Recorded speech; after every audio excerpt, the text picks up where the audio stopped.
Broadcasting from the beautiful Hill Country in Texas, this is OneRadioNetwork.com. Well, a very pleasant good morning to you. Hi there, this is Patrick Timpone, and you've got OneRadioNetwork.com.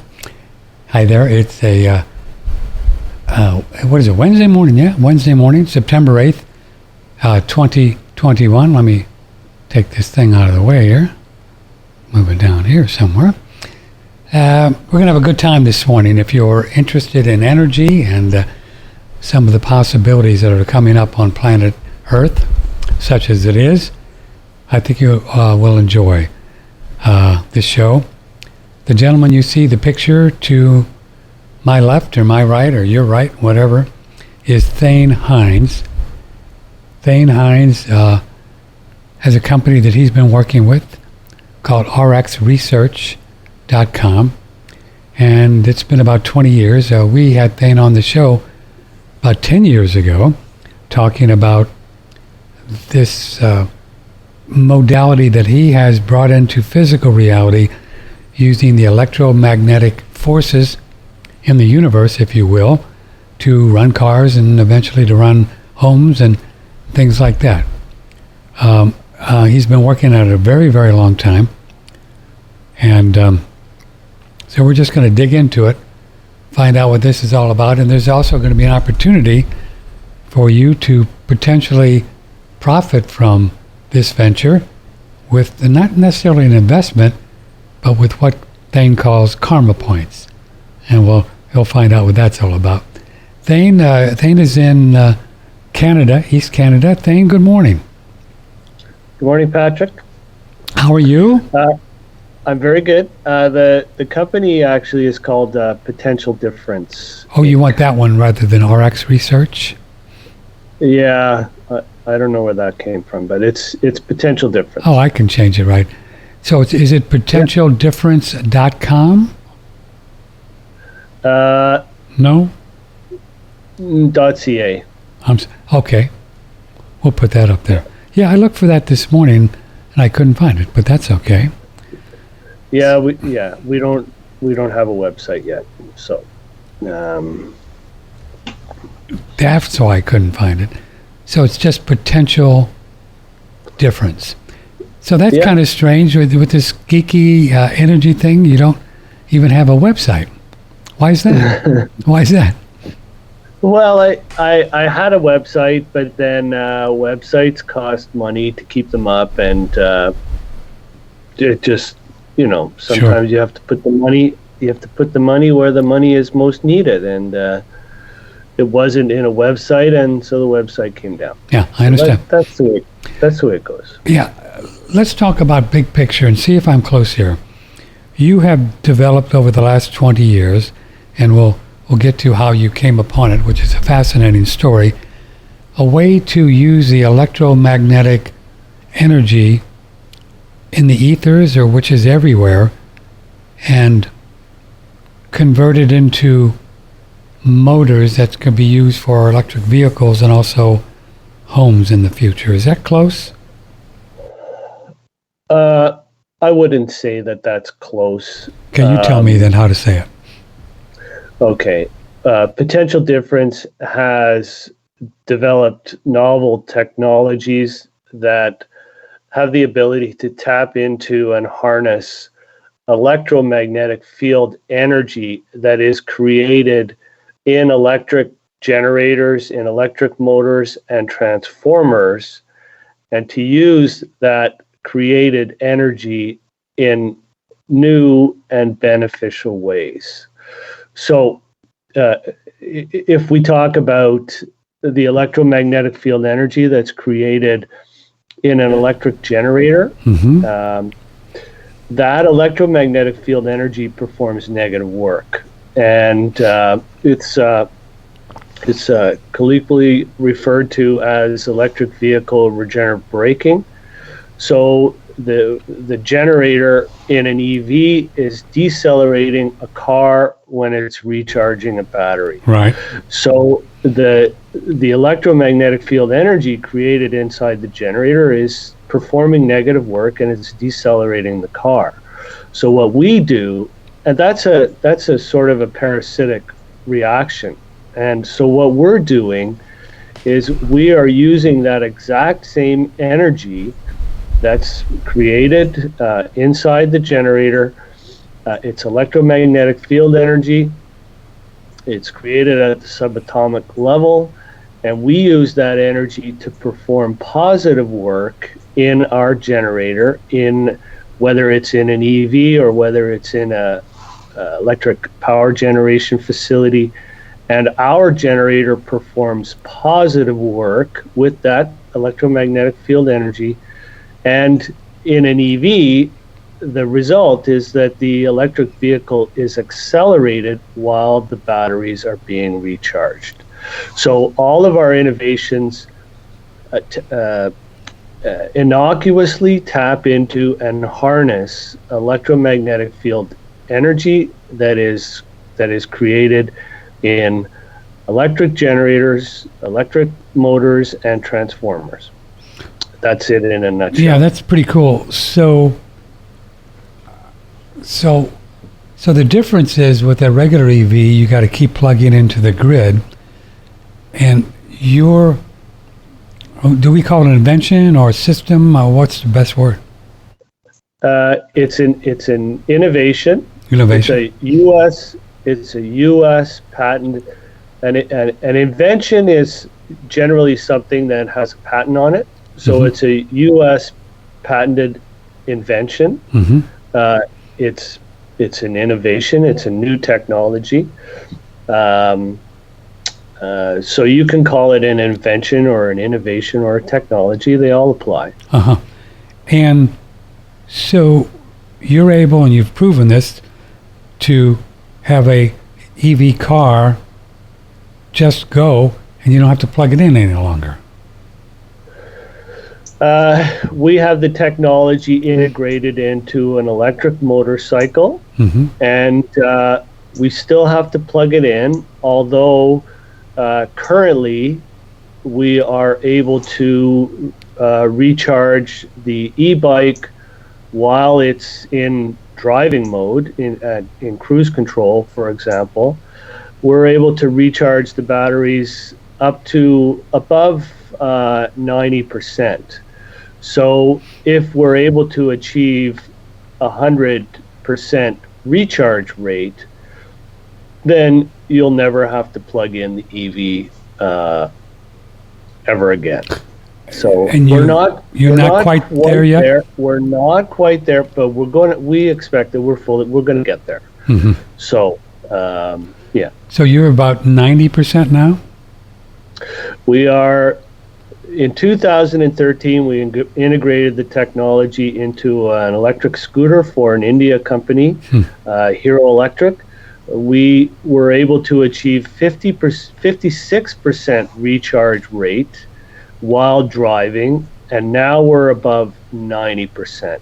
Wow. So your EV, your Prius, or any EV, the maximum that you're going to get with regenerative braking is 15% if you're really lucky. And we're at 90% while driving. We're not decelerating the car, we're accelerating the car. So now on my Prius, it charges up when I press the battery, or how does it charge up? It charges up when you plug it into your house. When you plug your EV into your grid, you charge the batteries. But the batteries are also charged during regenerative braking. But I think your Prius has a gas motor in it. It does. That drives the generator that recharges the batteries probably when you're driving. That's I right. imagine. Yeah, that's how it works. Yeah, that's how it works. Yeah. Mhm. Yeah. So eventually our technology will replace the gas engine, and you'll be recharging your car as you drive. And then with an EV car, with your technology, Thane, are you, if it just sits there for 3 or 4 days, you're going to have some kind of battery to store the energy that you've created? Oh, yeah. So so all electric vehicles, including the ones that have regenerative acceleration technology in them, they're going to have batteries. They're all going to have batteries. The only difference with an EV that has our technology in it, you don't need 1,000 pounds of lithium batteries, to power an EV. You may need,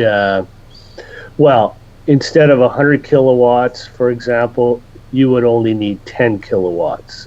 You only need enough battery storage to get your EV out on the road, and starting to recharge. So 10 kilowatts would probably be more than enough for most EVs in the market.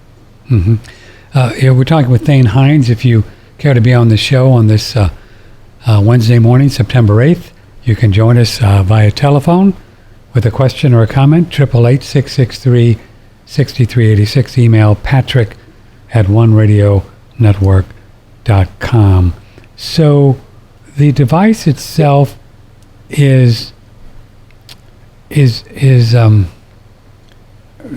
talk to us like we're a young child or a golden retriever of how this thing works. It's using magnets, right? Well, all electric generators have inside them, they have a rotating magnetic field. And they have a generator coil.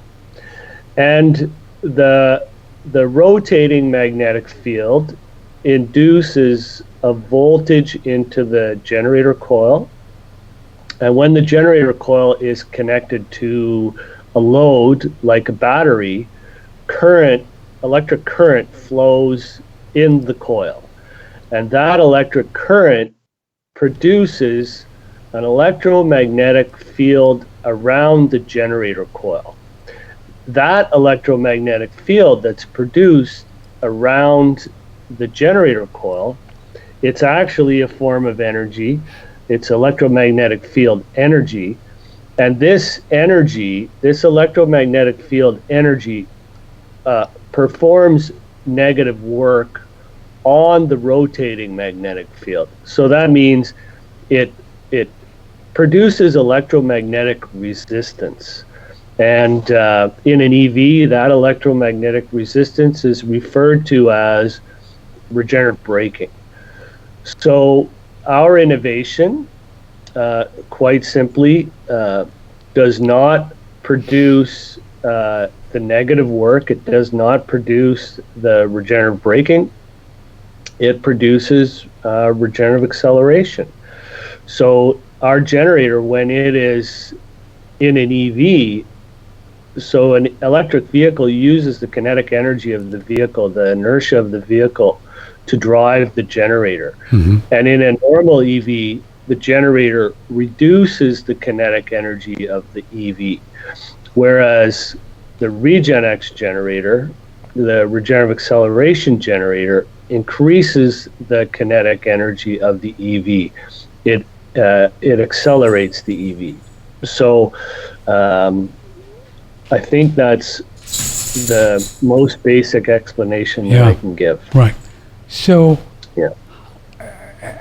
at the source, can we say, just so I can understand it, can we say that the electricity in our homes today, they're powered by, say, oil or gas or water or something to move things, and that creates this alternating current that we use, correct? Yeah, 60% of the electricity produced in the United States comes from fossil fuels. That's important. Yeah. That's really important to understand. So the negative work that the generator produces, the classical engineering term is generator armature reaction. So generator armature reaction is the negative work that the generator is performing when generating electricity. So if you take that that 60% of the electricity generated in the United States, which is like 1,000,000,000,000 watts of electricity. Okay, if you take that 1,000,000,000,000 watts of electricity that's currently being generated in the United States with fossil fuels, 100% of the energy that the fossil fuel performs to generate the electricity is required to overcome the generator armature reaction. So you have 1,000,000,000, if you want to generate 1,000,000,000 watts of electricity for the United States, you need to have 1,000,000,000 watts of mechanical input power being supplied to all those generators to keep them going. Now, here's the difference with a Regenex generator. If you want to generate 1,000,000,000 watts of electricity with Regenex generators, you need 0 watts of mechanical input power in order to generate that 1,000,000,000 watts of electricity. 0. And 0. So now if you're looking at all the CO2 and air pollution produced during one hour or one 24-hour cycle, let's say, you're producing 1,000,000,000 watts of electricity, you need 1,000,000,000 watts of mechanical input power. Right. That's a 1,000,000,000 watts of mechanical energy that's coming from oil, natural gas, diesel, whatever it is. Right. Now, the Regenex generator, it's proven that it requires no additional mechanical power when it's placed on load. So all you have to do is all that the energy producers in the United States will have to do in the future is just get their generators up to idle, and then once they connect them to the grid, they don't need any additional power when they're generating electricity. So 100% of all the electricity that will ever be required forever in the United States and on the entire planet can now be generated with 0 watts of mechanical input power, 0 energy input, 0 financial energy input, 0 cost to the energy producer, while producing 0 air pollution and 0 CO2. So you can say goodbye to the global warming or the climate change problem simply by changing electric generators, which haven't changed in 200 years, to Regenex generators, which do not produce generator armature reaction. They do not produce a parasitic counter electromagnetic torque. And so that's brilliant. Explain this armature thing so we can understand it. So there's a basic process that we use now for the last 200 years, and you're using an opposite. Okay. Yeah. Okay. So if we go back, we have to go all the way back to like 1830. When they were first discovering electricity. There was a Russian scientist called Emil Lenz, and he formulated a law of physics which mirrors Newton's third law. So for every action, there's an equal and opposite reaction. So generator armature reaction is essentially Newton's third law. For every action, there's an equal and opposite reaction. If you're cranking a generator by hand and you connect it to a light bulb, the action that you're performing is you're turning the generator, which is lighting the light bulb. The equal and opposite reaction that has to occur according to Newton's third law is that that the generator will resist your turning action, and you will have to input more energy to keep the light turned on. Now, our innovation, again, it is the reversal of, we're eliminating generator armature reaction from the generating electricity equation. We're not only we're not only eliminating it, we're reversing it.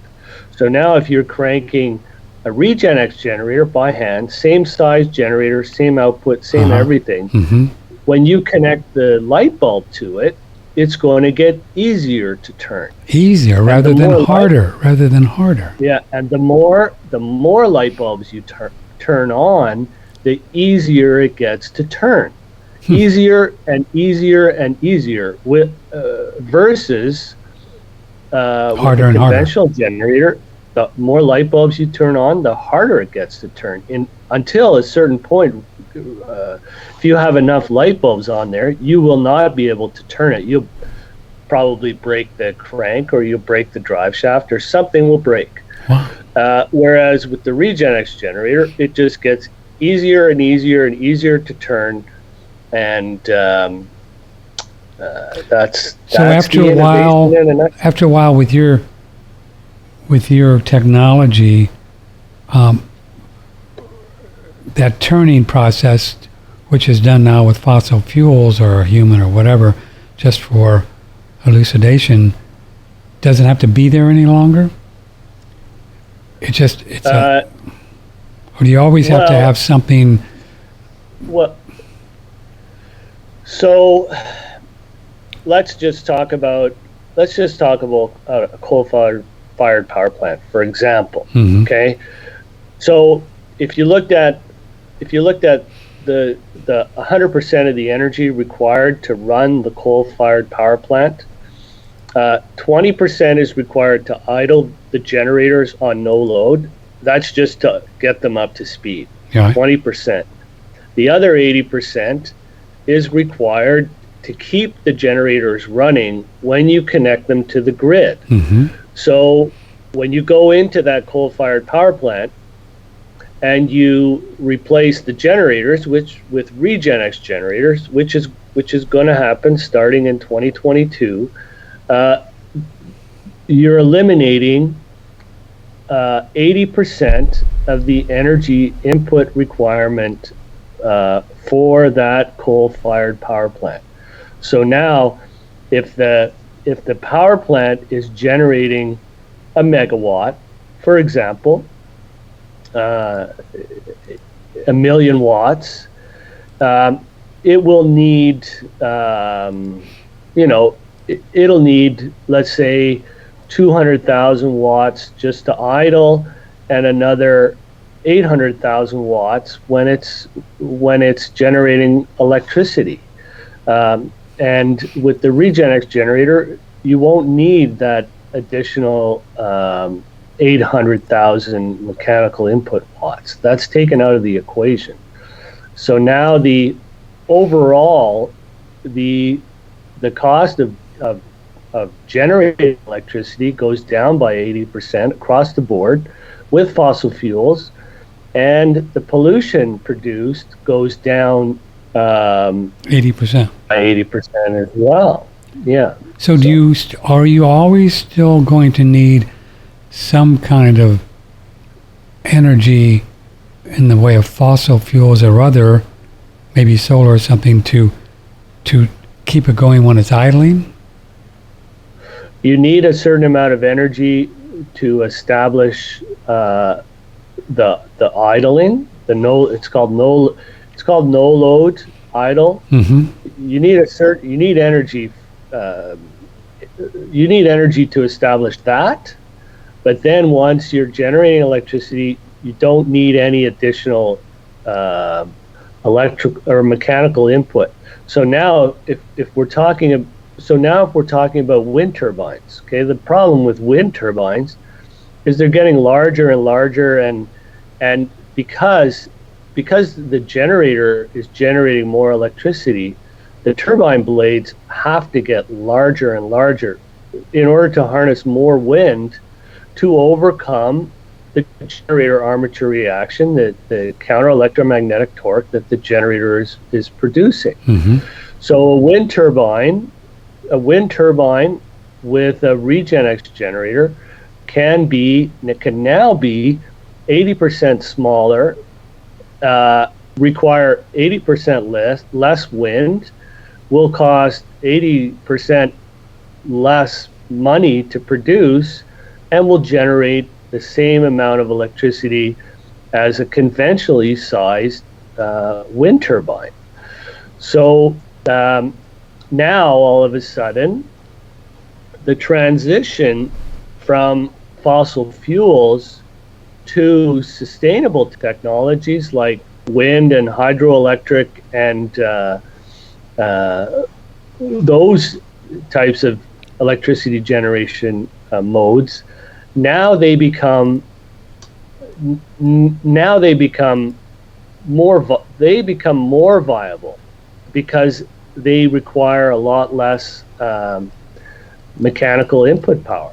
I mean, they require 80% less mechanical input power. So they're a lot smaller, but they generate the same electric output. So that's the advantage, and that's what is basically coming to the world in 2022. Why do you say 20? So you're close to selling just the intellectual property of this for a lot of money. We are, and then companies are going to build this stuff, right? Yeah. We are in the process of introducing the innovations to hydroelectric companies, EV companies, wind turbine companies, and they're all going to be able to integrate, and coal and fossil fuels. Everybody's going to be able to start manufacturing their own Regenex generators, which again require 80% less input.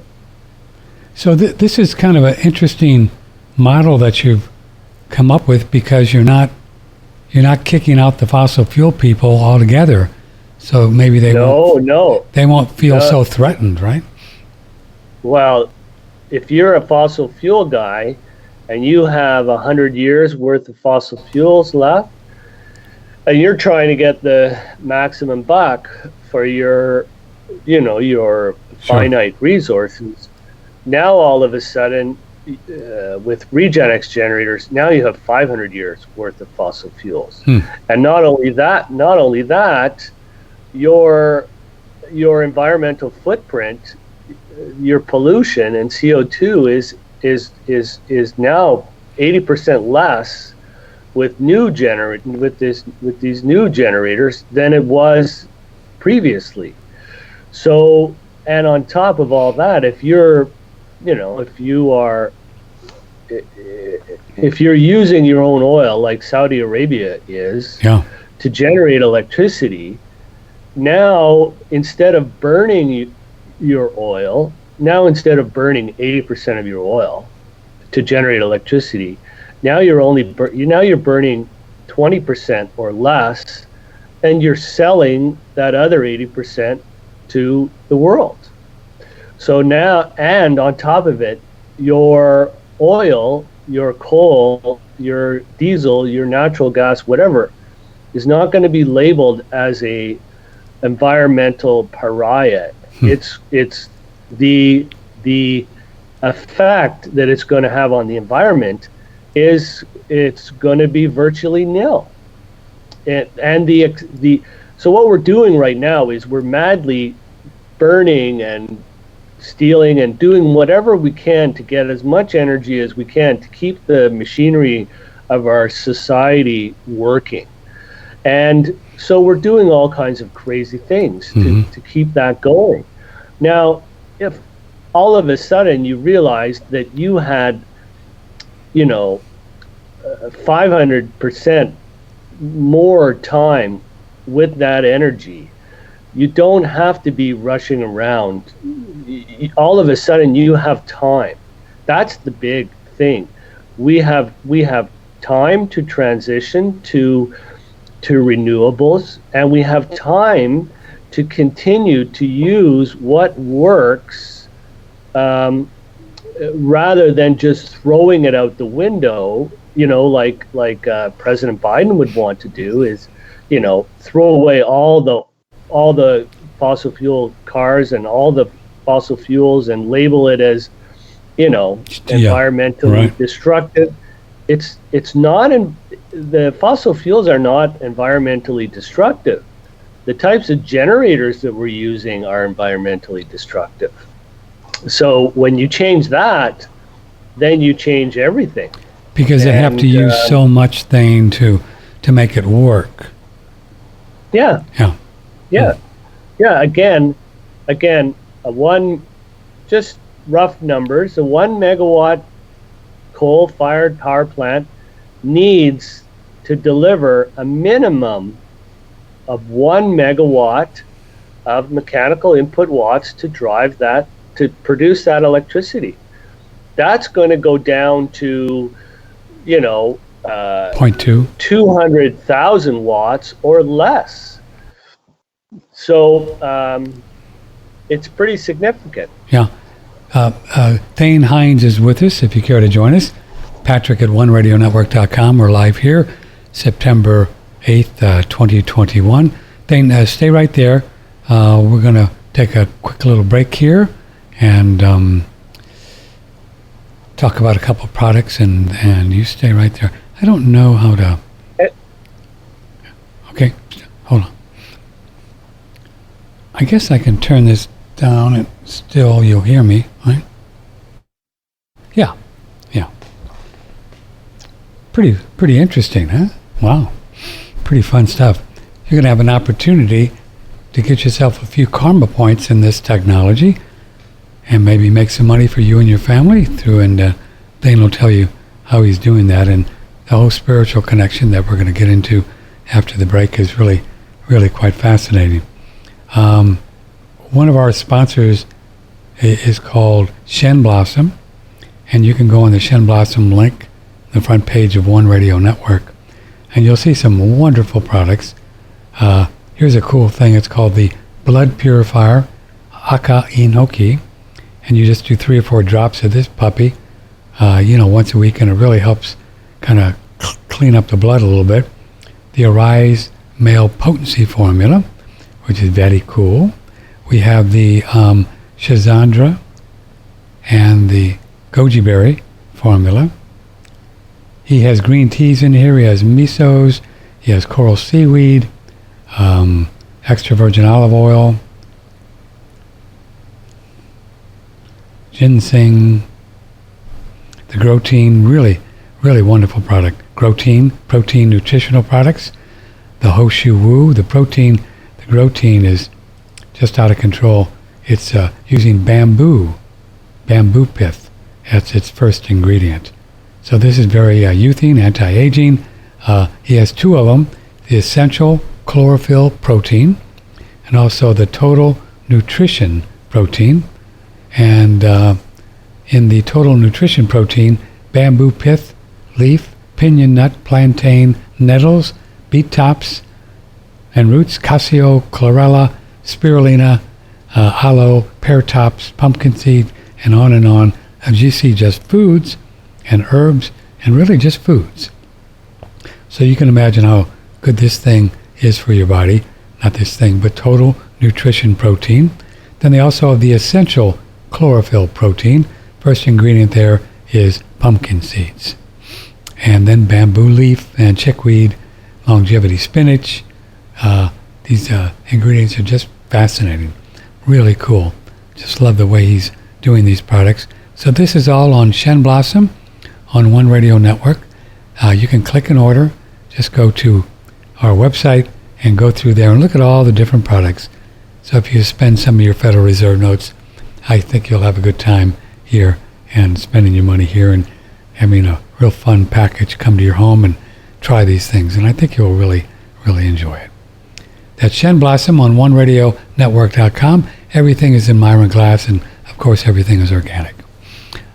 Here's a little bit on the sulfur that we've been promoting for many years. This conversation took place 6 years ago with the brilliant Dr. Patrick Flanagan. Is there any trick to remembering dream experiences? And we've had so many people that are remembering more and more vivid dreams after being on the organic sulfur. Yeah. Why, what is going on there? Well, the first thing that happens with the organic sulfur is that when your body gets cleansed to a certain point, you start dreaming in full technicolor. Most people don't dream in color; they dream in black and white, and and don't remember their dreams at all. And the organic sulfur starts cleansing the brain, and the pineal gland starts operating, and suddenly the first thing people do is they have these vivid dreams in color. Well, that's just one of the benefits with our organic sulfur. It's totally pure. Very few are out there that are pure as ours is. You can click an order anytime. OneRadioNetwork.com. If you like more than 4 pounds, email me for 10% or maybe more discount, depending. Patrick at OneRadioNetwork.com. And thanks for your support. You're welcome. We are live here September 8, 2021. Thrival is a great company that we've been promoting and talking about for over 10 years. I know Daniel, he's a great guy, very, very credible, very ethical, lovely company, and they do some things that are just out of control good. And there's a big sale going on right now on Reishi and Shaga. Reishi and Shaga, two of the great tonic herbs, which means you can take them every day, forever if you want, and you can take them every day. They're a tonic. They're not just a regular medicinal herb, and these are very powerful. We think medicinal herbs and mushrooms and things, they're going to be really at the centerpiece of a lot of the healing properties and strengthening properties moving forward from this point on. 20% off, and it's a sale goes on for the next few weeks. And use the code ADAPTNOW, ADAPTNOW, ADAPTNOW. So if you've never tried them, it's the annual mushroom extract sale. You can go on there and get a shaga and a reishi and start taking a little dropper full every day. And I think you'll enjoy the experience that you have with it.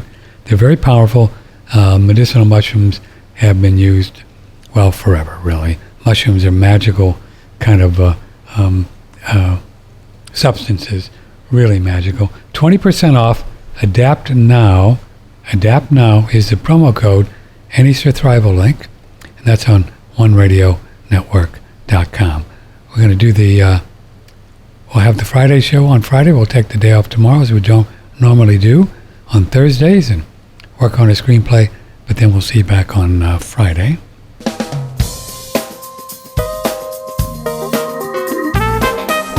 Broadcasting from the beautiful Hill Country in Texas, this is OneRadioNetwork.com. If you're just joining us, we're talking with a nice man. His name is Thane Heins. He is in Canada, and he's been working on this technology for about 20 years.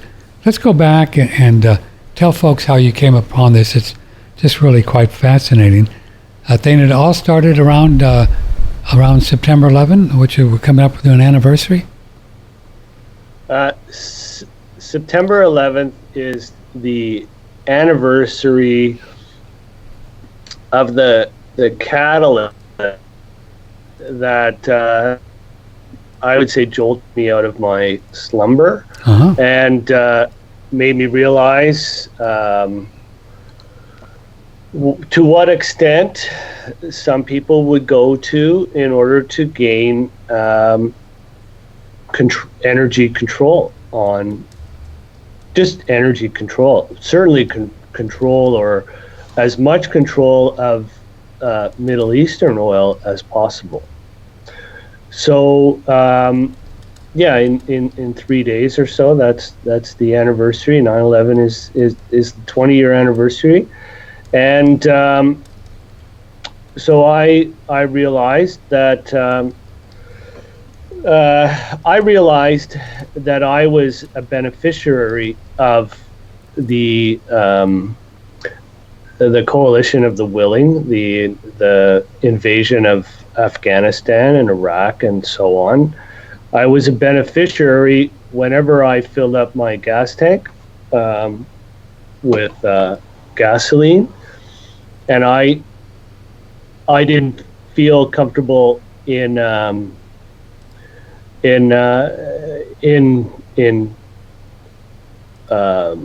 driving my car potentially with fossil fuels that were paid for in blood.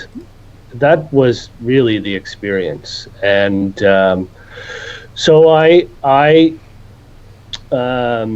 if you have a picture of me, the youngest picture there, what that was, the black and white is a picture of me when I was in college, when I was studying electronics technology in college.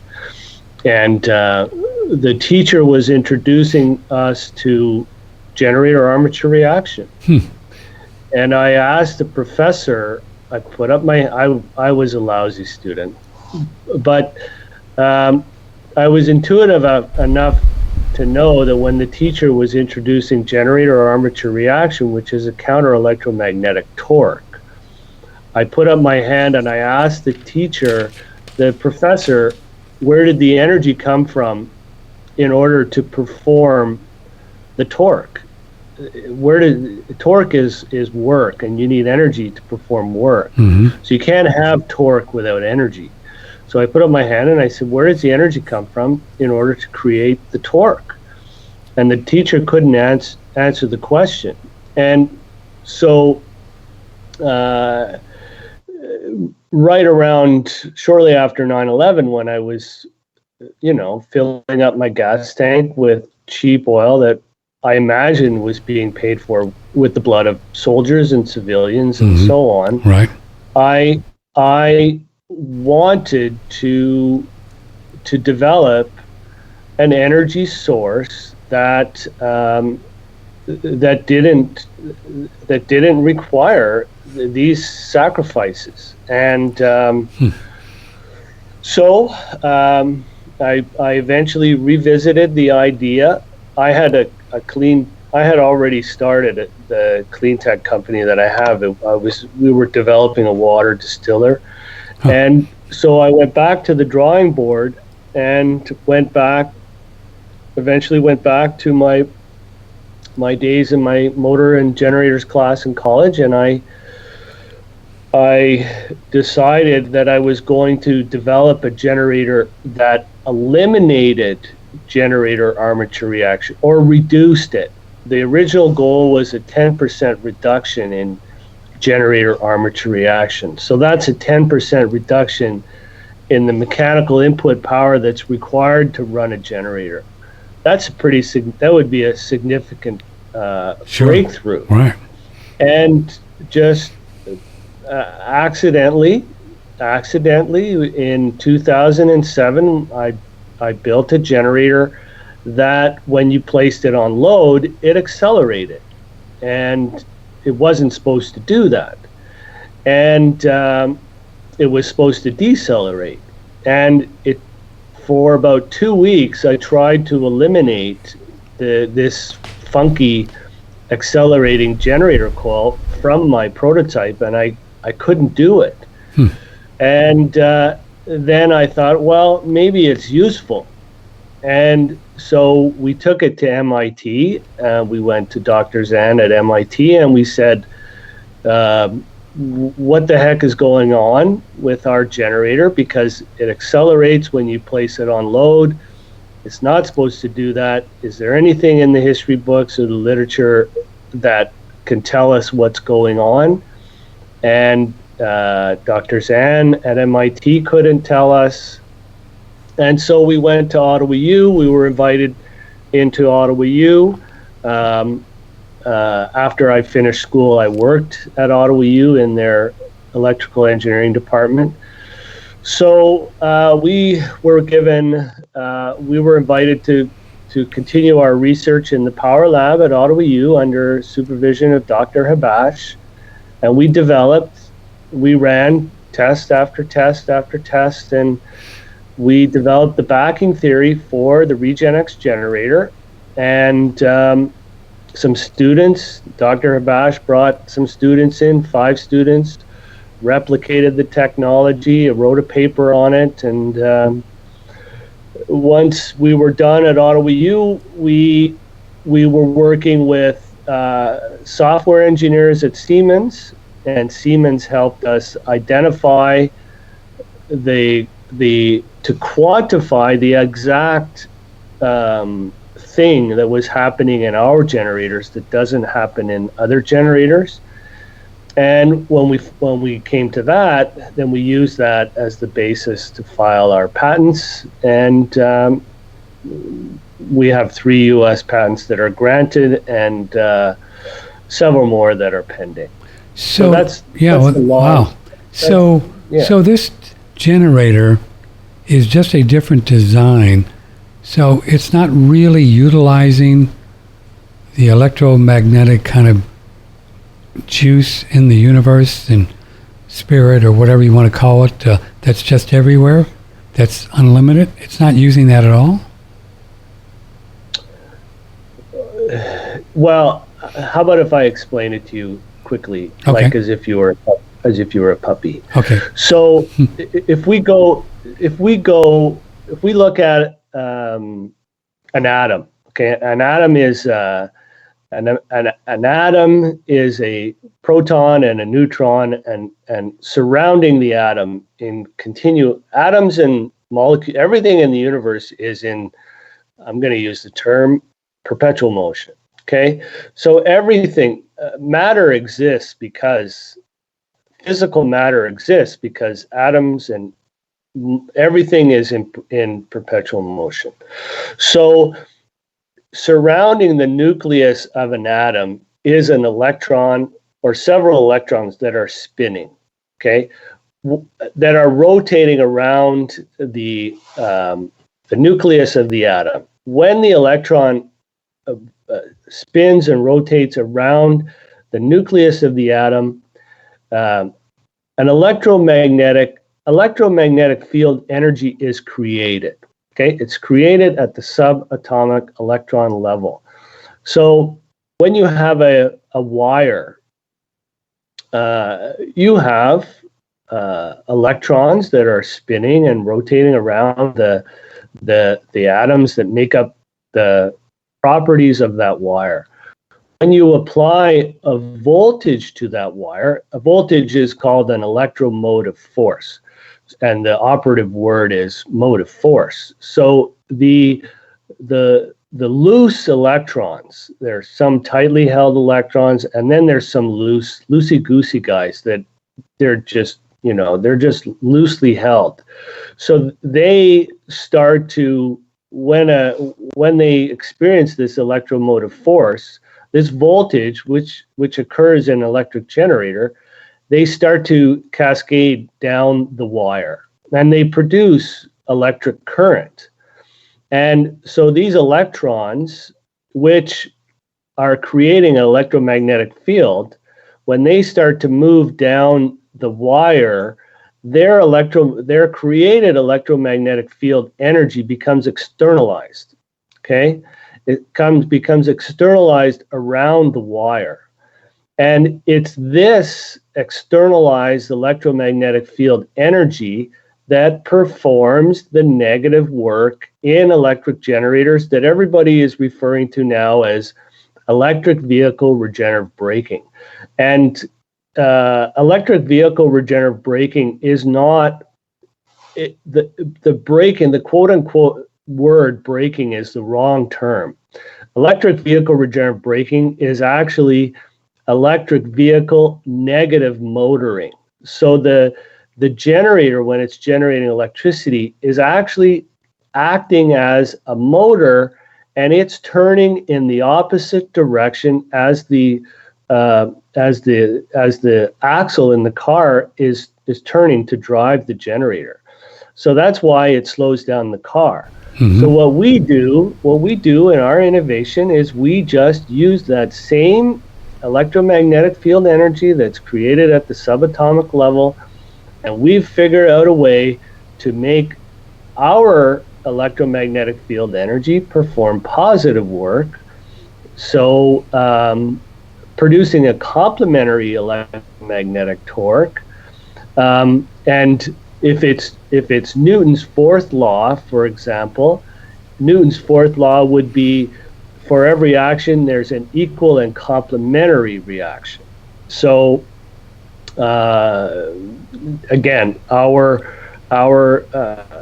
innovation boils down to developing a mode of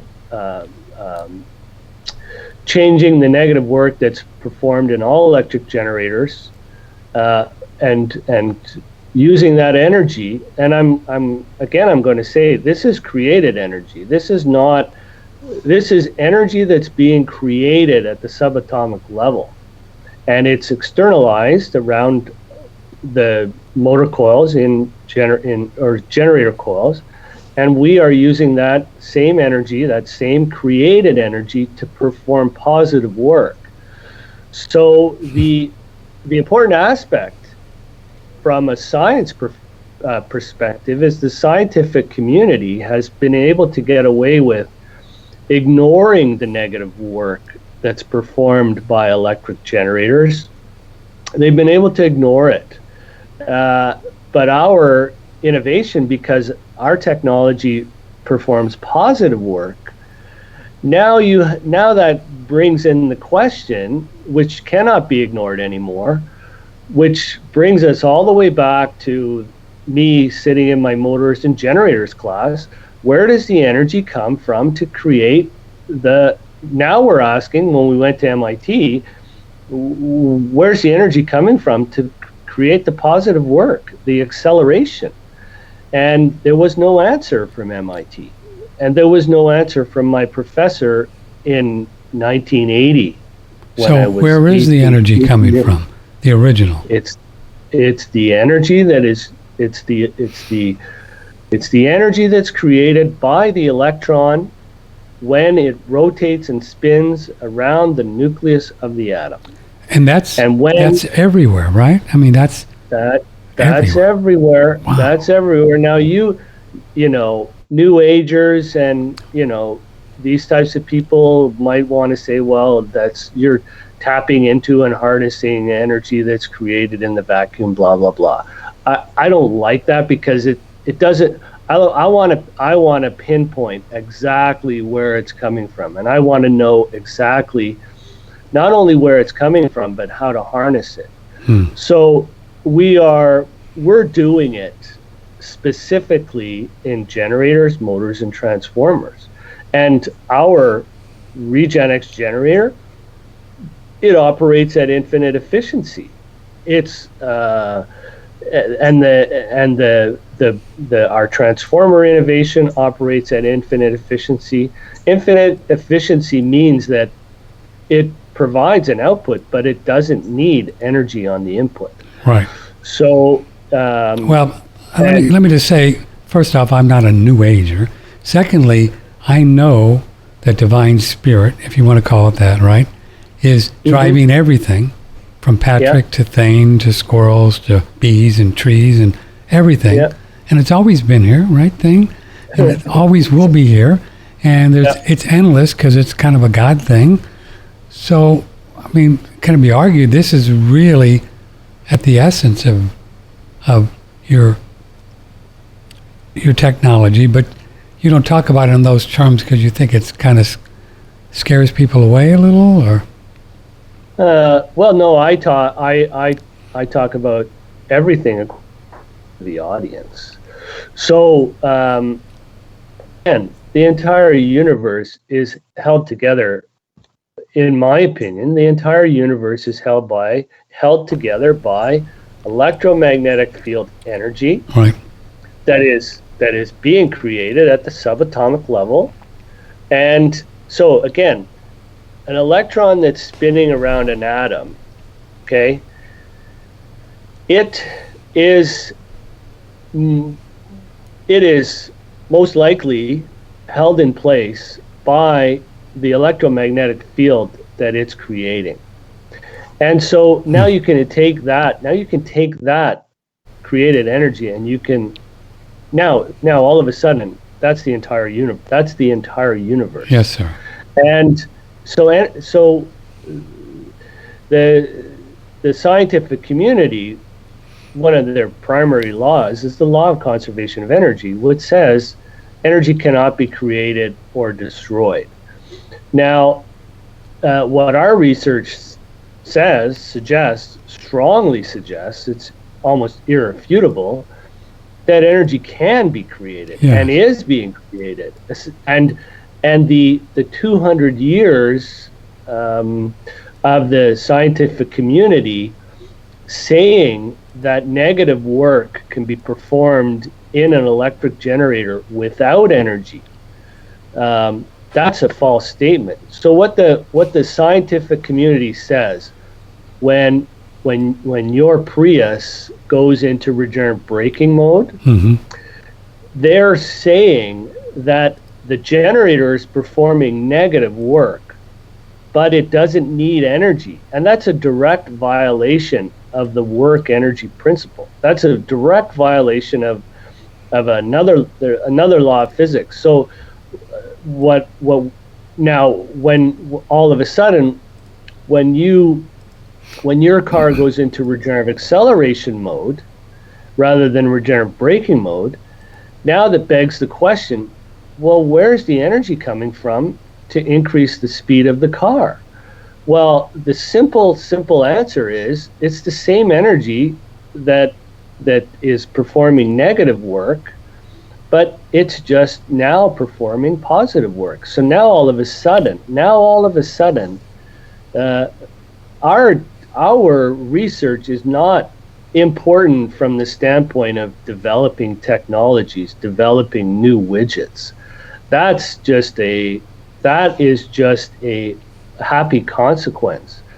Our real discovery is, number one, energy is being created, and number two, this energy, which previously performed parasitic work, all of the pollution, all that filthy pollution you see coming out of a coal-fired power plant, all of that, 100% of that, is due to generator armature reaction, the negative work that those generators are performing inside that power plant. Yes, sir. Now you take that out of the equation, now all of a sudden coal is not a bad thing. Yes, sir. Coal is a great thing. So I guess it could be argued that even with coal or natural gas or good old electricity 110 that we plug into, at some point it's still utilizing this creative force that is there, right, to create the coal or create the natural gas, wouldn't you say? It's got to be, because it's got energy of its own. Yeah. Well, you're kind of getting off topic a little bit. No, I'm not. Well, so if you take coal and you burn it, it creates heat. Right. And then that heat is used to boil water, and the steam from the water is used to drive a generator. Right. Okay, that's the process. Now, but for coal to come into existence, there had to be original energy to make that work. Yeah. Just doesn't pop into physical reality on its own. Yeah. All right. Yeah. That's all I'm saying. Yeah. Yeah. You're right. So we've always been using this this sustainable force, whatever you want to call it, but now we're just going to get better at it, more efficient at it, and not create pollution and create wars over it because there's a limited amount of it or something. Yeah. Well, we're going to use it. But it's not going to kill us while we're using it. Right. I like that. Yeah. number one, it's not going to kill us while we're using it, and number two, I don't have to go to your house and kill you to take yours away from you. Yeah, or invade, because invade now, a country or something. Now there's more than now. If we had 500 years worth of fossil fuels left, 100 years left of fossil fuels, or 50 years, whatever you want to. Let's say 100 years. Change the generators on planet Earth. Now we have 500 years. Sure. So do I have to go and blow up your country to steal your energy with 500 years worth for everybody? No way. And now all of a sudden, that 500 years worth of fossil fuels gives us 500 years to become more sustainable. With wind and hydroelectric and whatever else is coming. Here's an interesting question. This is from Amanda. I'm really enjoying this conversation, but why would the powers that be that control oil, gas, and even solar to some extent allow this all to come out? Because this is how they make their living. Mm-hmm. Interesting question. Well, okay. So let's say you're generating electricity from coal. Let's say 1 watt of electricity costs you, just for argument's sake. Okay, let's say it costs you $1. Okay, costs you $1 to produce that 1 watt. Right. If you're producing 1 million watts per hour for 24 hours, that's $24 million that you have to fork out. Okay? I screwed up the math, but nevertheless, if now all of a sudden all you have to do is invest in a new generator, now the cost of generating that 1 watt of electricity is down to 20 cents. Now all of a sudden you're generating electricity for 20 cents, and you are going to be able to sell it for the same price as it going now, right? Virtually the same price, but your costs have gone down. Wow. Your across the board, the amount of coal that you have to burn, the maintenance cost, the yada yada yada, it all goes down. It's all the downstream costs all go down, and your profits go up. And now all of a sudden, you don't have to worry about the environmentalists, banging on your door and saying, shut down your plant, and giving you all that grief. You can say, hey, we changed our generator. Yeah. Look at us. You can't even point a finger at us anymore. Go bug somebody else. Yeah. So it's a win-win for everybody. I mean, seriously, it's a win-win for everybody. Thane Heins is with us, and again, so the right website, or the right name of the company is Potential Difference, right? Potential Difference, but no real actual running website at this point. Just because currently most of my efforts are on YouTube and SlideShare, and I have 3 YouTube accounts and 3 SlideShare accounts. So that's where I'm putting all the information. I got you. Days. So how can folks kind of look you up on YouTube and SlideShare, whatever that is? How do you do that? On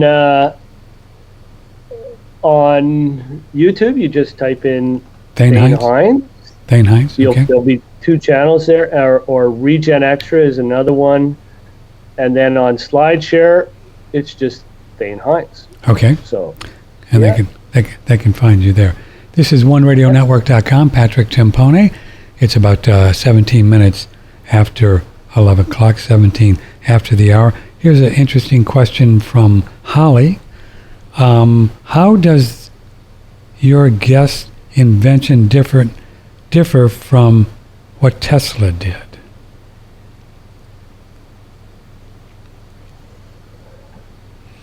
What Tesla did? Yeah. Nikola Tesla. Nikola Tesla, right. Yeah. So Nikola Tesla did a lot of things. But our invention, I'm going to say invention. Invention is a legally protected word. So somebody who uses the word invention without a patent is not using the word properly. So the RegenX generator invention, US patented invention, operates with a load current delay. This is the patent, and the load current delay reverses generator armature reaction, reverses EV regenerative braking, reverses the counter electromagnetic torque, produces a complementary electromagnetic torque. It invalidates Newton's third law. It invalidates Lenz's law. It proves that energy is being created at the subatomic level.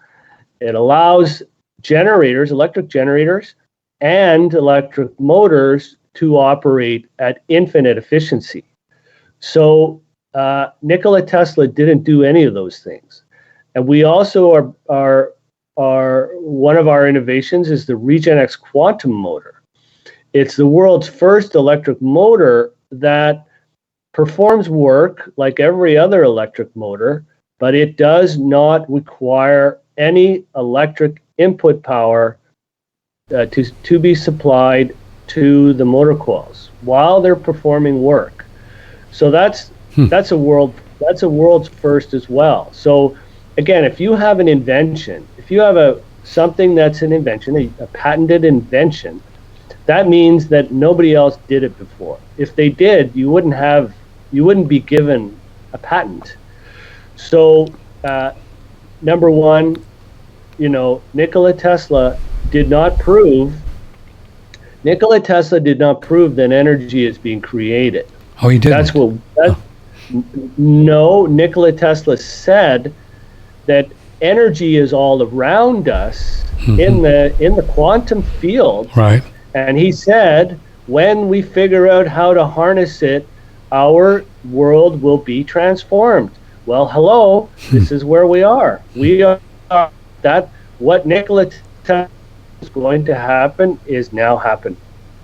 It's happening with our innovations. We are tapping into energy that's created at the subatomic level, and we are using that energy to power the machinery of our society with, as the original discussion said, with no energy exploitation and no cost, no environmental cost, no financial cost, no human mortality cost, no cost.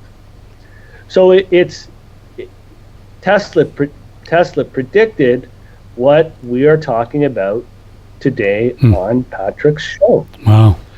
But he didn't do it. He didn't do it. Yeah. No.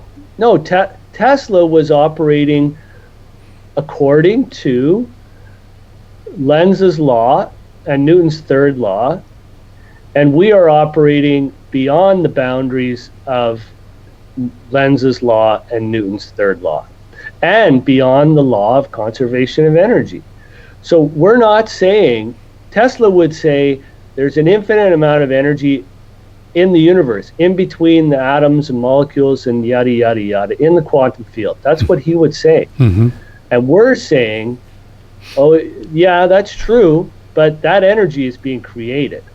It's not just sitting there waiting to be harnessed. It's actually being created.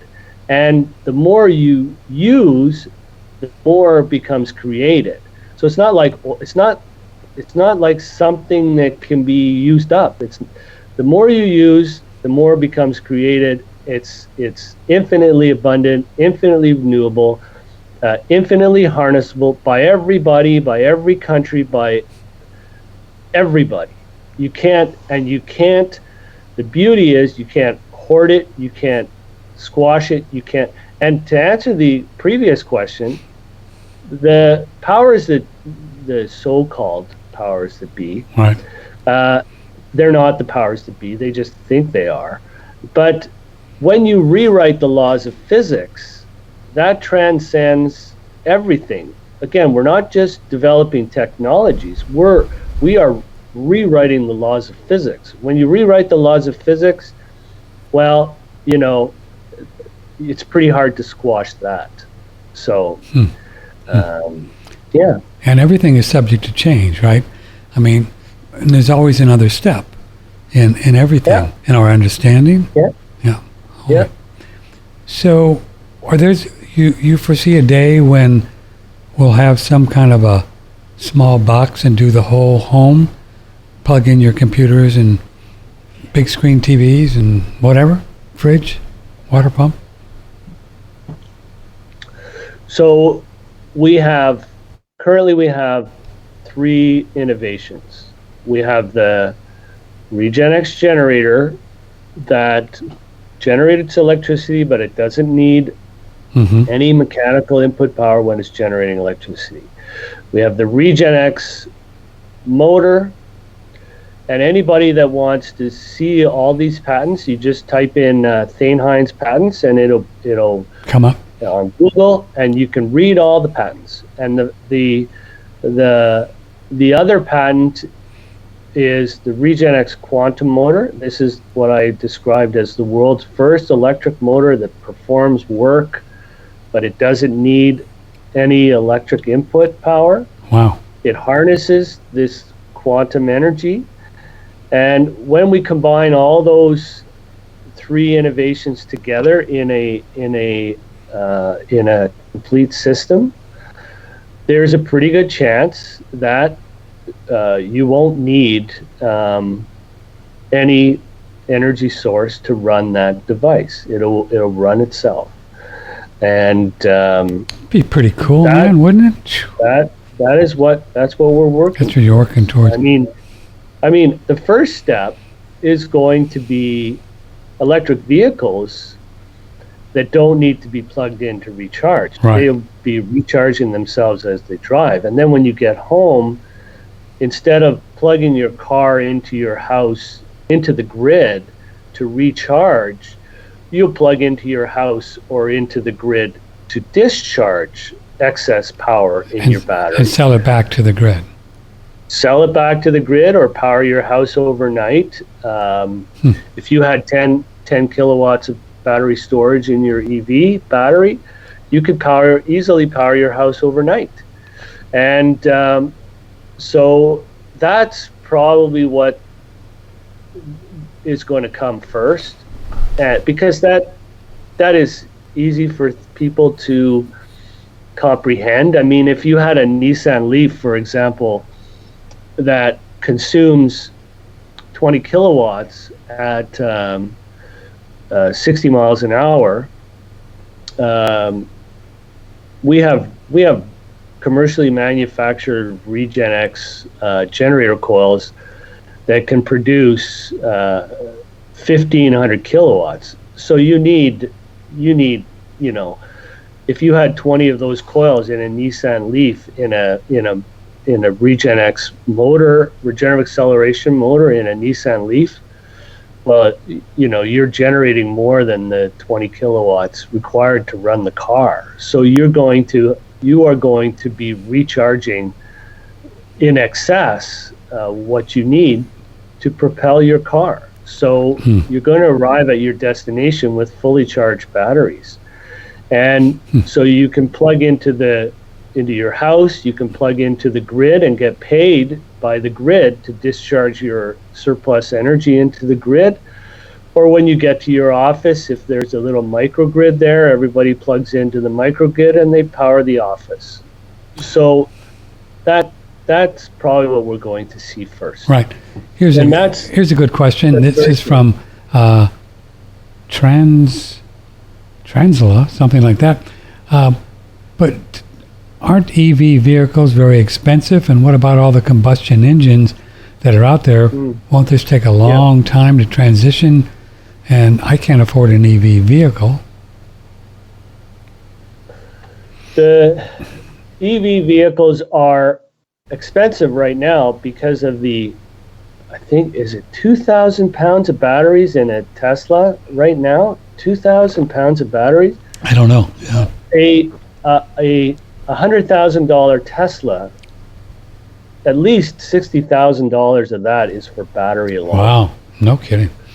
Now, that is to provide you with 300 miles worth of range. Mm-hmm. Well, if you only need 10% of, if it's 100 kilowatts, if you only need 10 kilowatts, now the cost of the battery is, now it's gone down by 90%.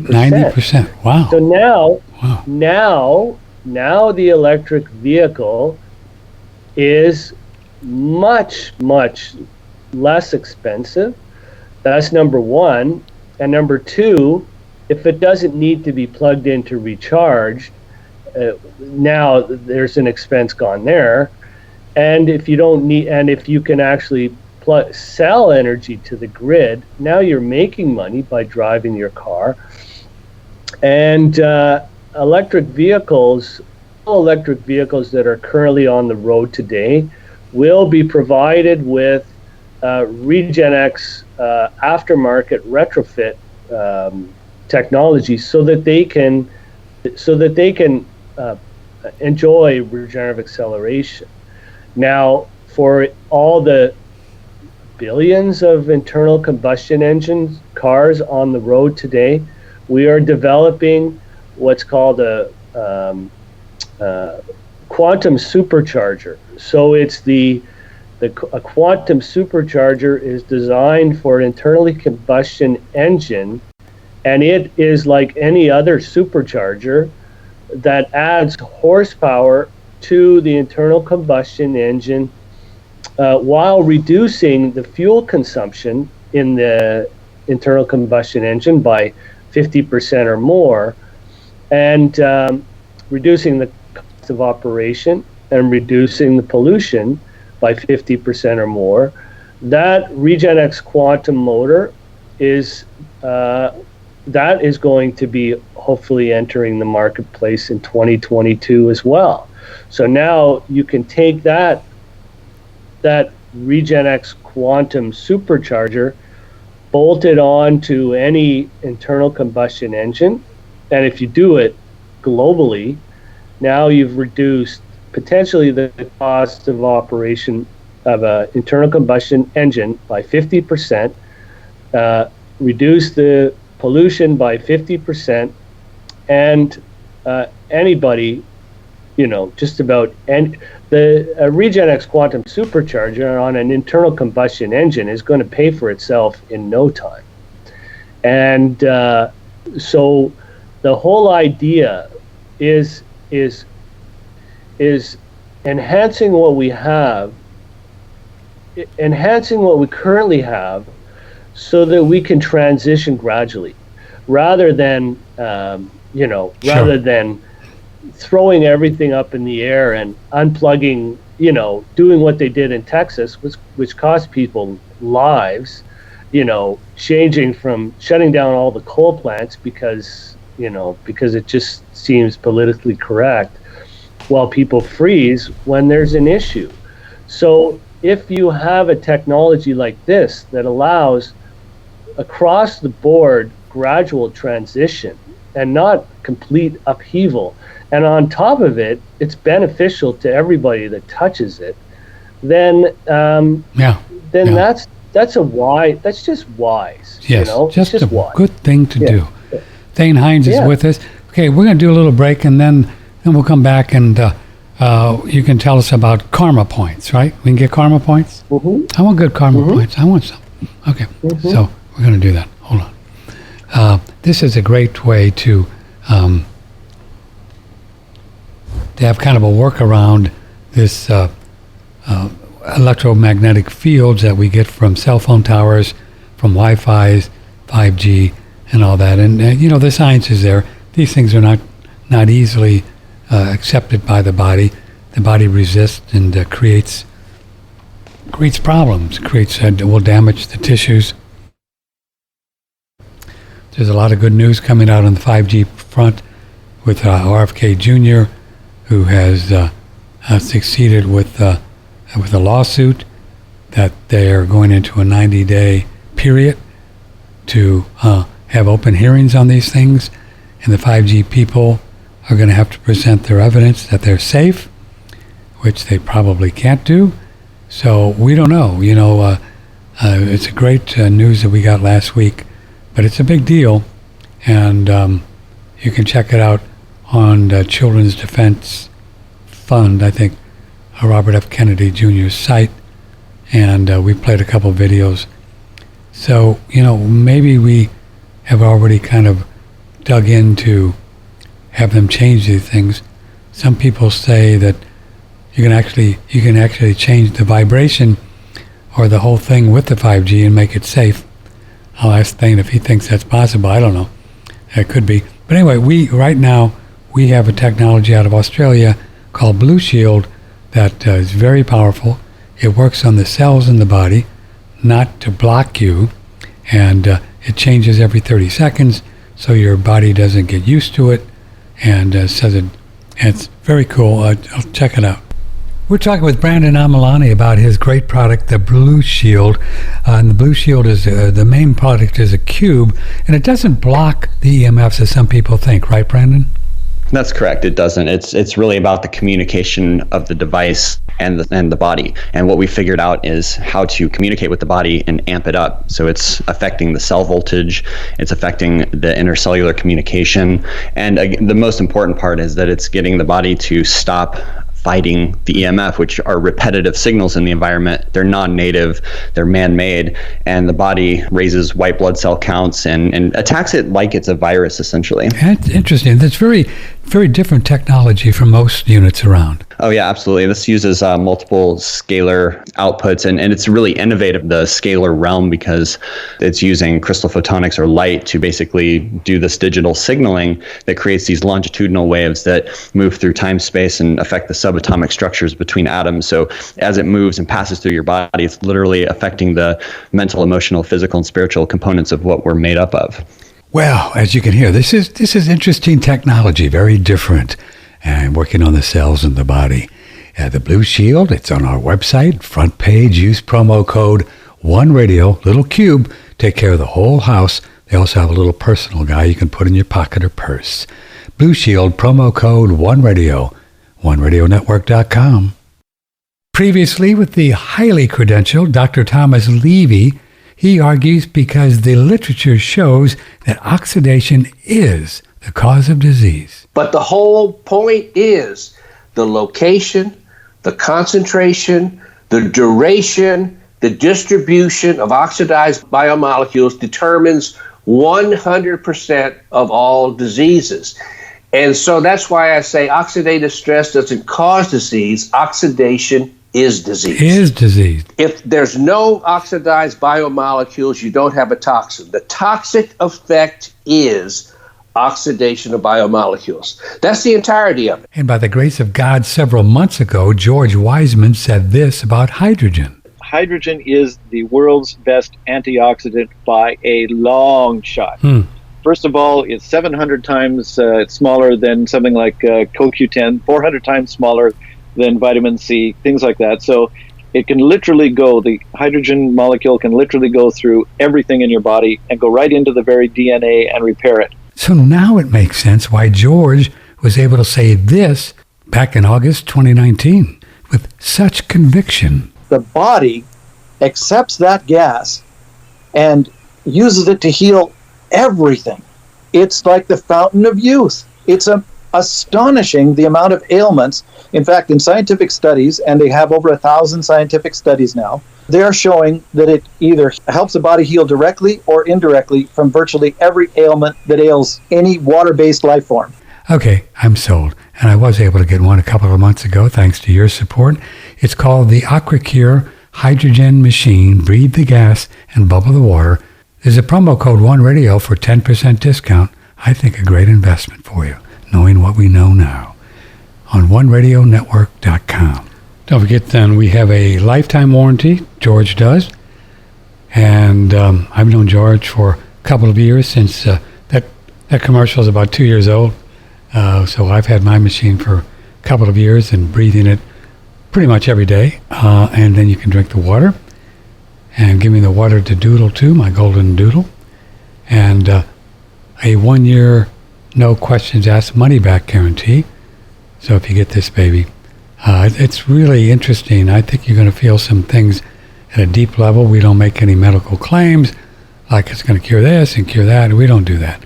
But it just works with the cells in the body, and especially, as you heard, with the antioxidants, which is really the cause of disease. And we know that it's oxidative stress, as Dr. Levy said. So when we take in poisons and chemicals and heavy metals, stuff like that, mercury in our teeth, food colorings, all these things, chemicals, in our home and in personal care products, this kind of stuff, and then even then faulty thinking or worry or angst or fear, and that will create oxidized biomolecules. That's the way it works. And these tissues get damaged, and then the body tries to come in and deal with them, and that's pretty much the process of disease, to the best of our knowledge. And this may change, but I think we're on it. So this is a fascinating technology if you believe the model that I just put forth, that most people are talking about now, that the whole germ theory is just made up, and there's no germs running around trying to get us. It's just pretty much made up. That's our theory, and that's what we've been seeing over the last couple of years, studying this whole thing. So it's worth it. Email me if you'd like to get more information, patrick@oneradionetwork.com, and also click and order, use promo code OneRadio. We talk about your health, wealth, and well-being on OneRadioNetwork.com.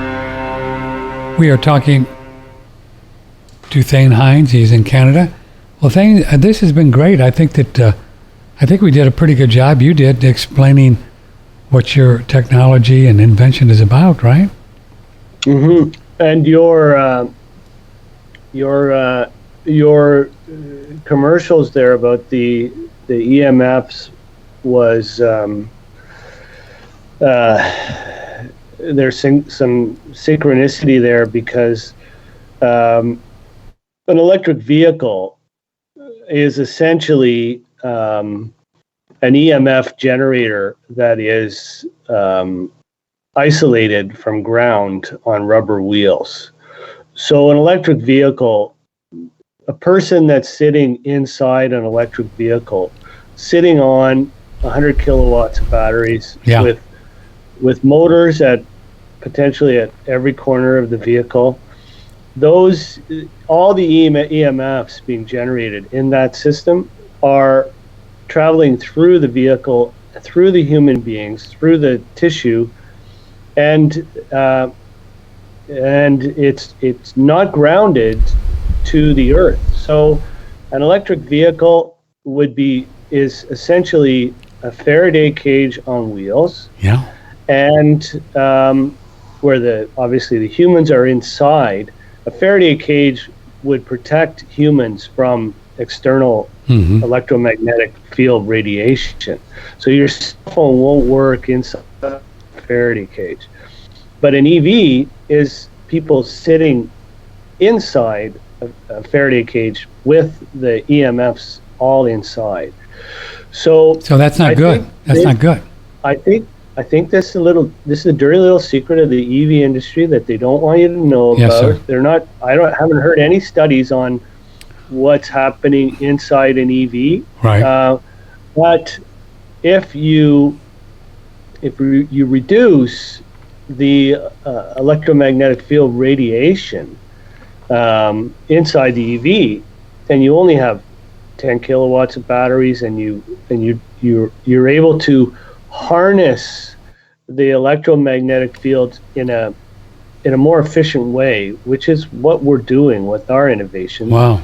You have much less impact on the flesh, blood, and bone people that are riding around in those vehicles. Yes, sir.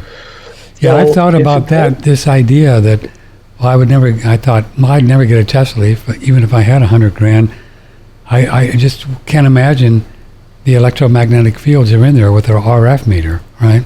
I mean, it's high in my Prius. You're driving a You don't want to you're think about driving- it with my Prius. yeah, you're driving a microwave on wheels. So, but you really think that with your technology, it's going to lower that like dramatically, 90% or?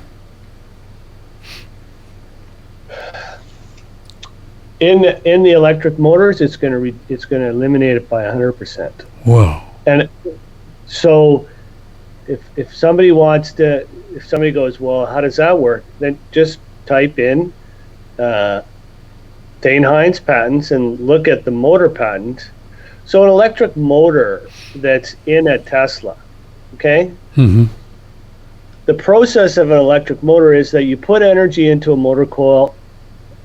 It creates an electromagnetic field around the motor coil, and that electromagnetic field performs the work rotating the rotating magnetic field in the motor. Okay, that's how it works. Mm-hmm. So what they do, once that electromagnetic field that's created around the motor coil, once it's done its job, guess what they do?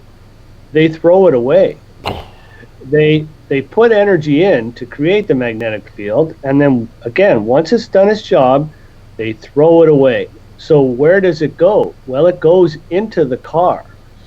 Now, what our innovation does, we put energy in to the motor coil to do the same thing, to create the magnetic field, to do the work, rotating magnetic field in the motor. Once it's done its job, we don't throw it away. We have a special circuit that allows that magnetic field to collapse back and go back into the battery. So it's being recycled. And when we do that, now all of a sudden, the amount of energy that's required by our motors goes down by, like, literally by 90%. And on top of that, we don't have electromagnetic radiation propelling devices. That's what electric motors are. That's why some people can't stand next to a fridge when it turns on, because they're feeling the electromagnetic field energy that they're sensitive to. Now just imagine what happens inside a Tesla, and those people I wouldn't want to be one of those people. Right. So have you been able to put an RF meter, a good one, really next to your devices and prove that you're not getting a lot of juice coming out?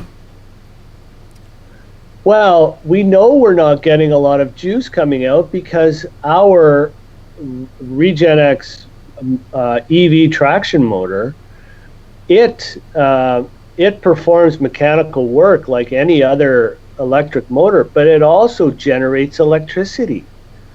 So when you look at our motor and you look at it in operation, it's performing work like any other motor, but it's also generating electricity back to the battery. So the question is, where does that energy come from to charge the battery while our motor is performing work?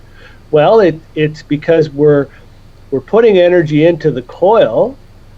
We're putting electrical energy into the coil. The magnetic fields created around the coil are performing work, and we are, in our motor circuit, we're allowing that magnetic field to collapse back into the coil. When that happens, that magnetic field energy is converted back into electrical energy, and we send it back to the battery, and we can measure exactly what we're putting in and what's going back to the battery. So if we're putting in 10 watts into the motor coil and we're getting 9 watts back to the battery, well, we're only not losing, there's no such thing as losing. We're only converting 1 watt of our electrical input into heat in the motor coil, okay?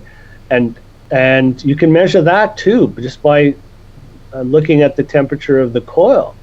So we're only utilizing energy to heat up the motor coil, and we're not throwing away the electromagnetic field energy. That's just, again, that's the old way. Not smart. You're just getting. It's not smart. So you don't get readings then. There's nothing coming out. No. There's we haven't done what you said, but if you do the math and you're putting in 10 and you're getting back 9, and and it's you're not throwing energy away. A lot of our problems, even though it seems like to the average person that we're energy conscious, we're not really energy conscious. Our technologies, our generators, our motors, our transformers, they're all hugely, our internal combustion engines, they're all hugely inefficient. Sure. Huge. Yeah. Like an internal combustion engine, you're lucky if it's 20% efficient. So now you put a quantum supercharger on that motor. The motor doesn't become more efficient, but the overall system, now it can approach 100% efficiency. And that's just smart. Just smart. So okay, let's talk about a little bit about your karma points before we go. So have you been using this idea of karma points to get the money from people, exchange karma points for dollars to keep this going for the last 20 years? Actually, the investment structure that we're currently using came out of, grew out of our last radio interview 10 years ago. So we had people that wanted to invest. You talked about it on your last show. Right. And I would encourage you to put up the link so people can listen to the last show, because I think it was a good one. Yeah, we will. We'll put it in the show page. We'll put it in the show page on the audio so you can. Was it 10 years ago? Wow. It was like almost 10 years ago to the day. Amazing. It's funny. Yeah, it was. Yeah, almost 10 years ago to the day. So, we have an investment structure that allows anybody to invest. And it's called, the investment structure is called karma investing, where people provide us with money that we use to advance the innovations, and the money that is provided is a repayable loan. So people put in money. If somebody puts in $1, they get 2 karma points. And then once we sell intellectual property, or once we secure a large investment where we don't need karma investing anymore, then we take all the people that are in the karma investing platform and we put them into a limited company, so an incorporated company, so they essentially become one investor. And then when we have enough revenue coming in, then all the investors get their original financial contribution back, so their loan gets repaid back, and so their net out of pocket cost is $0, but they still maintain their investment position. So the karma investors that we currently have, we have over 100. They're entitled to 30% of the revenue that comes out of the whatever, if we sell the IP, or if we license the IP, or the royalties that come out of the licensing of the IP for the next 20 years, whatever, the Karma investors collectively are entitled to 30% of that. Mm-hmm. So, and then you'll pay that, and then they'll be done. They'll be done. Sorry, say that again. You'll pay that. You'll pay whatever percentage that works out to, depending on what. Then they'll be done. They'll be out then. Well, they'll be in 20 years. They'll be done. So when you file a patent, you are protected. You're able to monetize your patent for 20 years. I see. So we will be monetizing the patents that the Karma investors are helping to fund. We'll be monetizing those in those patents for the next 20 years, and all the Karma investors will be getting royalties from those patents. Currently, there are 4, 5. There'll be at least 6. There'll be a lot more than 6, but there are 5 core ones. And so, for example, if we sell the exclusivity to one of our technologies, if we sell one of our patents for $1 billion, then 300 million gets divvied up by the Karma investors. So in that scenario, based on the current number of investors we have and the amount the total amount that's invested, it's like $1 invested returns $800 per $1 billion of revenue generated. And $1 billion for these, $1 billion of revenue that's going to be a small amount. Right. I wonder. Obviously, you prove that it works. You know it works. It does work. It does what it says it'll do. I haven't proven that it works. I've demonstrated to people at MIT and RWU and many universities and engineering companies. They've proven to themselves that it works. Okay.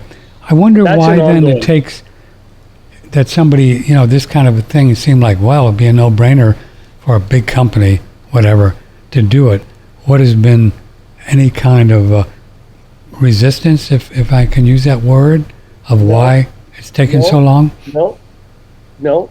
Why does it take so long for a baby to be produced inside a woman's womb? It just takes. Because there's a gestation period, and there's a gestation period for invention as well. Mm-hmm. So this invention, this is not one invention. This is several inventions. This is 5. So they all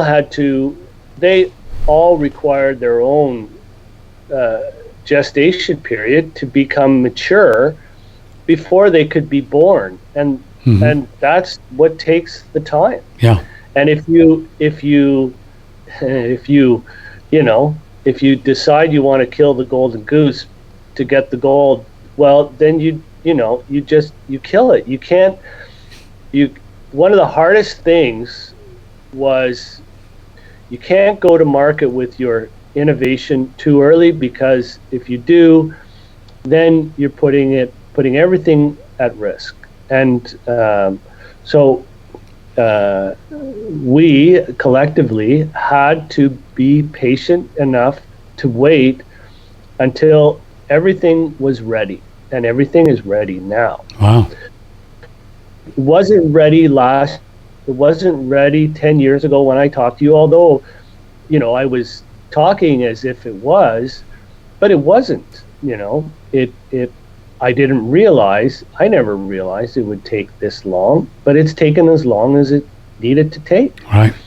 And when we look at things on a linear scale, when everything is really more spiritual, more Nowsville, there's really, everybody involved has free will, and it takes a while to gestate and to be born.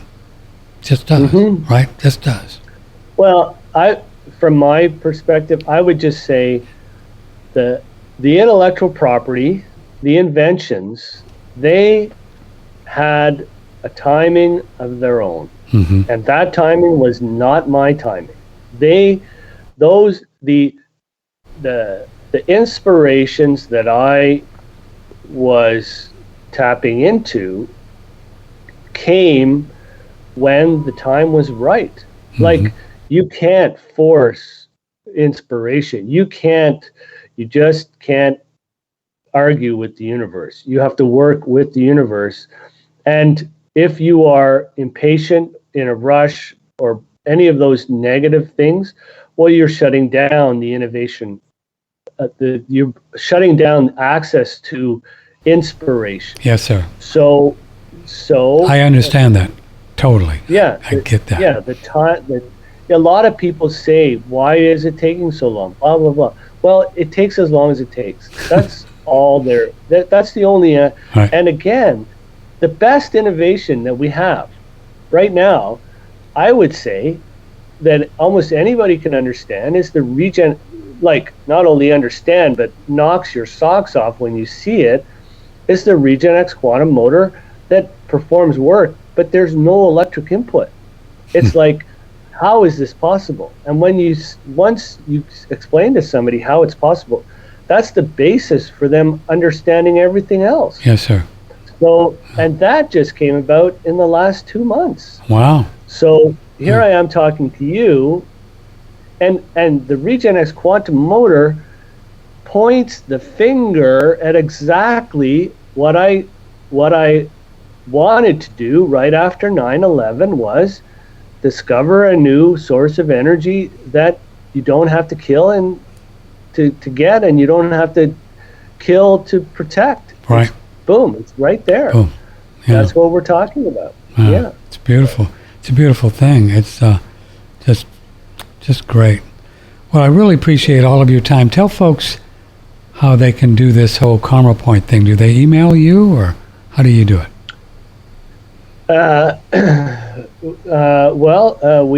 We have investors from all over the world. We have a Karma spreadsheet that people get recorded on, and if somebody wants to invest, they can do it through Western Union. They can do it through. No, I understand. But what's the next step for them? Contact you? Yeah. Okay. Yeah. Just the basic email that we'll put on the show, the one that I use for you? Yeah. Okay. Thane Heins at potentialdifference.ca. Thane H at potentialdifference.ca. Thane H at potentialdifference.ca, right? Yeah. Yeah. And then they'll just say, I'm interested. I heard on Patrick and blah, blah, blah. And then you'll walk them through the process. Is there any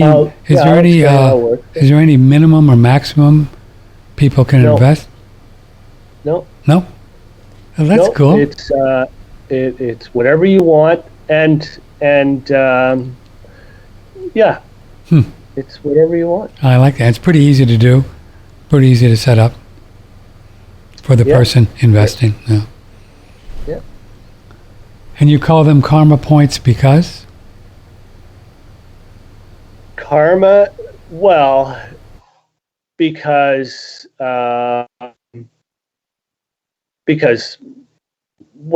it's good karma. It's good karma in the sense that what you put out, you get back. Plus, plus. I mean, that's karma. So that's why it's a repayable loan, because helping somebody up or helping somebody costs you nothing, but it pays dividends in the end. That's karma. Mm-hmm. So that's why it's called karma. That's why it's called karma. Karma investing. You can't, if you invest in any company, Apple, Tesla, whatever, sure, you get your money back in dividends, but your investment dollar it's not earmarked as being given back to you directly. So that's what we want. The first thing that a karma investor gets is their money back. So if they, we have an investor that's invested $500,000. Wow. So the first check that person gets is $500,000. Plus, that person has, a large percentage of what comes out of the karma investment pool. And but the opportunity is the same for everybody. And the dividends will continue how long? After your initial investment is given back, and then like this $500,000 guy, he's going to get dividends ongoing depending on how much money's coming in from the international intellectual property or whatever that you do. Yeah, yeah. So for that one guy, if he invests, I should say, if we sell one of the innovations outright for $1 billion, he gets $100 million, and wow. the other 200 million gets divvied up by the rest of the karma investors. Wow. So plus the royalties and everything else that's coming out. Pretty cool. Will come out eventually, and but it boils down to about $800 return per $1 invested per $1 billion of revenue generated. And when you understand the scope of the EV market and the internal combustion engine market, electric power generation market, it's, $1 billion is a drop in the bucket. Nothing. Yeah. It really is. It really is. How much do we spend on energy, like this country, do you know, a year, just to keep everything going? Cars, houses, refrigerators, do we know? You mean cost, dollars? Yeah, that we spend, that we Americans spend, say. Oh, that's a good question. It's in the trillions for sure. Is it really? Wow. Oh, yeah. Oh, yeah. So have you got excited where you've gotten really close or feel like you're close with some really big players that have $1 billion to spend? We have, again, $1 billion, that's nothing. Yeah, to these guys. It's nothing. It's like I'm just using that because that's a number that people can comprehend, but it's not like the $1 trillion is more realistic. So, wow. Just to put it into perspective, the RegenX generator is the replacement generator alternator design for every generator currently in use on planet Earth right now. Every single one of them, in cars, in everything. Everywhere. Wow. Everywhere. That's the RegenX huge. motor. Yeah. The RegenX motor is the direct replacement motor for every motor on the planet. The bitoroid transformer is the direct replacement transformer for every transformer on the planet. So that's big. That's a lot. That's a lot. It's a lot. And it's not going to happen overnight. Okay. But we could have $1 billion sale any day now. So it's coming. It's coming. And it's it's all like good, that scene. All good things and all good time, right? Yeah, it's like that scene in The Matrix. Do you hear that sound, Neo? That's the sound of inevitability. Inevitability. And you really believe that, don't you? You really believe that? Oh, totally. Well, I mean, I've been doing the demos. I've seen the reaction. Mm-hmm. There's the reaction it's big. Yeah, it's big. Yeah. Oh, what fun! Well, thank you so much, sir, for your time, and we'll put your email right on the show page of both the video and the audio, which is Thane H at potentialdifference dot. Is it CA or .ca? .ca. .ca up there. .ca for Canada. Yeah. Well, brother, thank you. You did a good job. We appreciate it. Thanks so much for spending 2 hours with us. Wow, we've been 2 hours. Yeah, an easy 2 hours. Well, you take care of yourself. Let us know if we can help, and just keep me updated. And I think I know enough. Well, and you can then, we're going to have the 3 different places. Again, go over those. It's Thane Heins on YouTube, right? Yeah, I will send you the links to I'll those. send you all the links. Okay, and we'll put people them in can go there. Yeah. People can go there and review the material to their heart's content. That's why it's online. Yeah. Yeah. Okay. Thank you, Thane. We appreciate it. Godspeed. Yeah. Thank you. Bye-bye. Have a great day. Bye. Well, there you go. What do you think? Yeah. Kind of fun, huh? Great to know there's people out there thinking out of the box. So we'll see what goes on. I'm going to buy me a few Karma points. You can do whatever you want. $100, $200. A whole lot crazier things invest in. Well, I meant to ask him if he's going to connect up with Elon Musk and see if Elon wants this. Well, we'll see. All right, kids. It is Wednesday. If you're watching this on a playback, enjoy. We'll have all the links up on the show page, on the audio, and also the video, and we'll upload this to BitChute. Who knows? Maybe a big whale will find them on BitChute and buy the intellectual property from Thane at potential difference. Don't you love talking to people who are just got the big vision and, you know what I'm saying? Whew. Okay, we're going to take a little time off, and I will see you Friday morning, and we'll do the Friday show. There's lots to talk about. We have fun on the Friday show where I just get to rock and roll and be crazy, talk about everything in the world that's of interest to me, and more people are finding it interesting to them, which we're very grateful. We've been getting some lovely emails just out of the blue.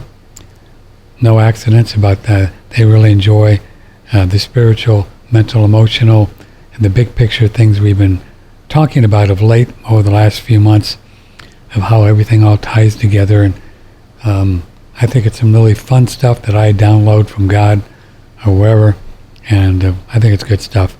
So I think you'll enjoy it. Join us on Friday, and come on the front page of One Radio Network anytime. You'll see on that little arrow there my picture with the red pill. Just click on that arrow, and that'll play the videos.